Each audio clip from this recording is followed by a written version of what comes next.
And now, it's time for another Dice Tower review with Tom Vasel. Hey folks, I'm Tom Vasel, and today we're taking a look at Cosmic Run, or Cosmic Regeneration Run. I'm actually not sure which one's first, but this is a game from Dr. Finn's Games. Dr. Finn is probably best known for Biblios. A lot of people really like that little game. This is a little game of dice rolling, Yahtzee style, with a bit of push your luck and a space theme.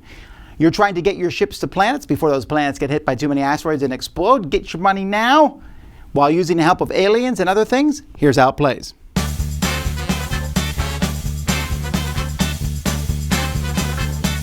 At the beginning of the game, each player is going to put their spaceships down on these different tracks. So there are multiple tracks here. There's a yellow track that goes up here, and then there are planet tracks 1, 2, 3, 4, 5.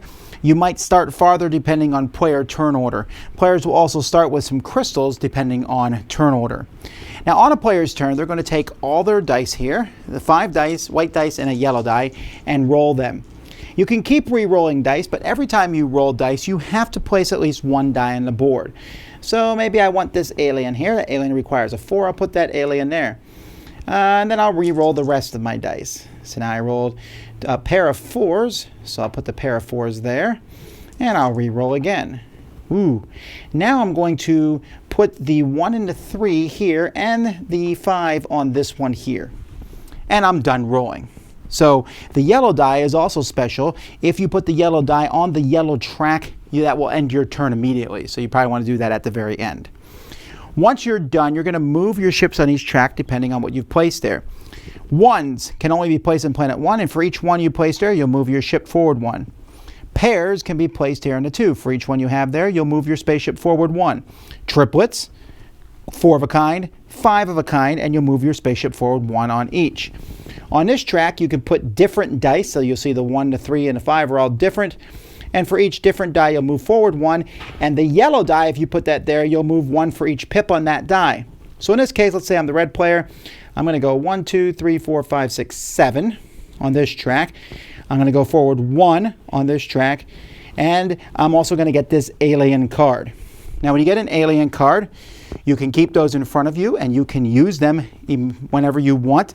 Sometimes you have to use them right away. This will give me a victory point token. That will be 1 to 3 points for the end of the game. When you use an alien, you'll turn that alien over.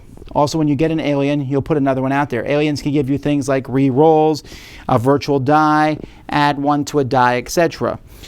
You can turn in aliens if you want, retire aliens that are of different types or the same type, whether you've used them or not. You can always turn in 2 of the same, 3 of the same, 3 different, or 5 different. When you do that, you'll put a check mark on the highest point value of that type and get that many points when you do so. Players can also use crystals on their turn. You can spend 1 crystal to re-roll 2 dice, 2 crystals to re-roll 5, 3 to add or subtract from a die, 4 to turn a die to whatever you want, and 5 to get an extra die to roll on that turn. So players, you're going to probably want to do this because you can only have 5 crystals. You'll get more crystals over the course of the game because you can always put a die on this card itself to take a crystal if you have nowhere else to put the die. Also, whenever you land on one of these tokens on any of the tracks, if you're the first person to land on it, you'll get that token, which again is victory points at the end of the game. Now, at the beginning of a player's turn, you will turn over the top card of the deck. This card will show one of the planets that gets hit with an asteroid. You'll put an asteroid on that planet. You're going to go with the top number. That was planet number 6. This is a miss, doesn't hit any planet. This hits planet 5, and so on and so forth. A second asteroid hits a planet, you'll flip it over. When the third hits it over, the planet is destroyed and scoring occurs. If a planet is destroyed, and you draw that planet's number, you'll go to the second number. If that one's destroyed, you'll go to the third number. Now, when a planet is destroyed, or if a player gets all the way to the planet, then that planet is scored. Each player is then going to score points equal to where they are on the track. If you start at the bottom, you'll probably lose points, -6, 1, 5, 8, 12, 18 points. You'll score those points, and then all the ships are placed on the planet to show that planet's done. And you'll see that the harder ones to do over here, 30 points, to get 5 of a kind, but you need to get it 3 times.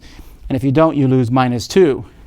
The yellow track is a little bit different. Whoever's the farthest on that track will get 10 points, and whoever's the farthest back will lose 5 points. And that's pretty much the game. Once all the planets have scored, then whoever has the most points is the winner. There's a few other minor points that players can get at the end of the game. You get 1 victory point for each crystal that you haven't used, and 1 point for each alien that you haven't used. Whoever has the most points, winner. So the components for the game are very good. The different tracks are different colors just to easily differentiate them. And you'll move these things. They might be a little higher than I want. It's easy to knock them over, but it's not a big deal. The dice are good quality dice. The tokens are good quality tokens. The aliens all have different looks to them. They look astoundingly alien, and the aliens of the same color kind of the same thing, but they also have the same image on them, so you don't need to worry about differentiating by colors. And I think it's interesting that the backs are also that color, so if you retire them, again, I can easily tell that I have 3 different ones or that I have 3 of the same here. Also, the card quality is very good. It's a very nice little production, and I like it. This is an excellent game. I'm very impressed with how quick and fast it moves. I like Yahtzee style games to begin with, but I want them to offer me something different and unique. This one has that Yahtzee idea where you can roll, you can use some of the dice to get aliens, you can move up on different tracks. It has this fast, quick feeling, and then there's always this, when are the asteroids going to hit? See, what's interesting is you have to put some dice in a card if you want to, or put some dice on a planet. So that 5 of a kind is really hard. You're never going to roll 5. Well, you're very rarely going to roll 5 of a kind. But I might roll 3 of a kind, so I'll stick it on that planet and then hope I can get the other 2 dice. Now, it's not a shot to the moon hope if I have some crystals where I might be able to make a die go up or down, or maybe I have an alien that I can use to re-roll a die, or maybe I have enough crystals to even flip a die to what I need it to be. So it's not impossible to move up on these tracks. So there's the luck of the dice, but there's also the luck that you don't know which planet's going to blow up first. Now, this might be more of a problem to me, but what I like about this game is just how fast it is. You turn a card over, boom, and then you roll some dice and go. Then you turn a card over, boom, and so the asteroids are coming. There's some misses, and you're never sure when a planet's going to score. It works pretty well with 2 players, actually, the back and forth aspects. But with 4, it's good. Just realize there's a good chance that the planet you were working on is going to blow up in between turns. The turn over a card and use the top number, the middle number, bottom number. Simple, clean. The whole game just has this very streamlined effect to it.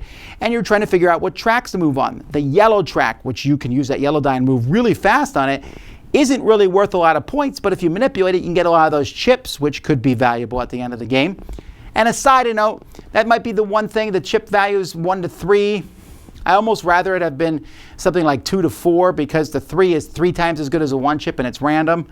Not a huge deal, but you have to figure out maybe you should just go for aliens and turn in sets of different colors or the same colors and get a lot of points that way. But all this takes place in 30 minutes, and it's good. It has a good quality look to it. It has a fun, interesting theme, asteroids blowing up planets, and you got to get in there before they do so. And it uses a mechanism everyone understands. You roll dice and put out at least one of them, maybe more of them, which keeps it snappy and fun. Dr. Finn does a really good job at making short, fun, entertaining games, and Cosmic Regeneration Run is yet another of those. Dice Tower Judgment approved!